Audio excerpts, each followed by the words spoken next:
Que le Seigneur Jésus, celui qui nous aime et qui nous a donné par sa grâce la vie éternelle, vous affermisse pour toute œuvre bonne aujourd'hui.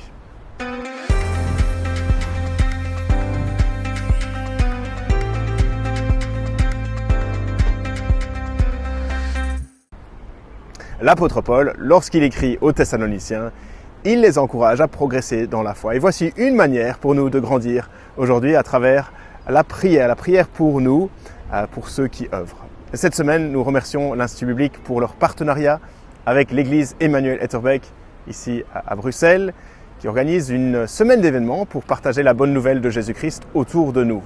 Alors comment nous soutenir? Eh bien en priant. C'est ce que Paul demande à l'église de Thessalonique, une jeune église, des croyants sincères qui avaient reçu l'évangile dans des conditions difficiles, de la persécution. Et voici donc 2 sujets de prière que vous pouvez prier pour nous et pour les autres endroits où l'évangile sera annoncé. Merci donc de prier que Dieu propage l'évangile.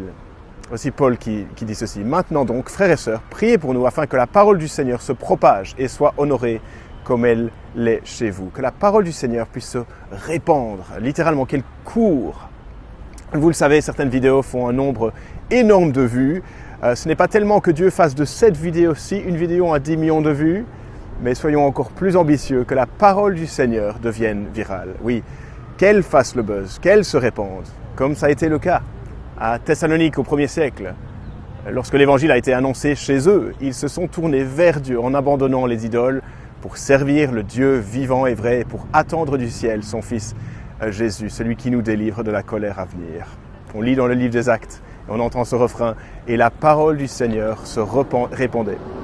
Priez donc pour nous, priez que cette génération puisse connaître le Seigneur Jésus, que ce message puisse courir à travers notre ville et aussi votre région. Priez que Dieu propage cet évangile, que cette semence trouve une bonne terre, qui porte du fruit, que Dieu par son esprit œuvre et transforme des vies à travers sa parole, qui agit en nous qui croyons. Mais aussi, merci de prier, deuxièmement, que Dieu protège ses porte-paroles. Paul continue dans la prière, priez pour nous et que nous soyons délivrés des hommes méchants et pervers, car tous n'ont pas la foi.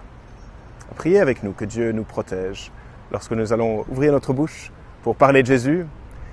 On ne s'attend pas à ce qu'il n'y ait aucune souffrance, mais priez avec nous que Dieu nous aide dans cette tâche, que Dieu renouvelle nos forces, que nous soyons fortifiés plutôt que courbés et découragés, que Dieu place une forteresse autour de ses enfants.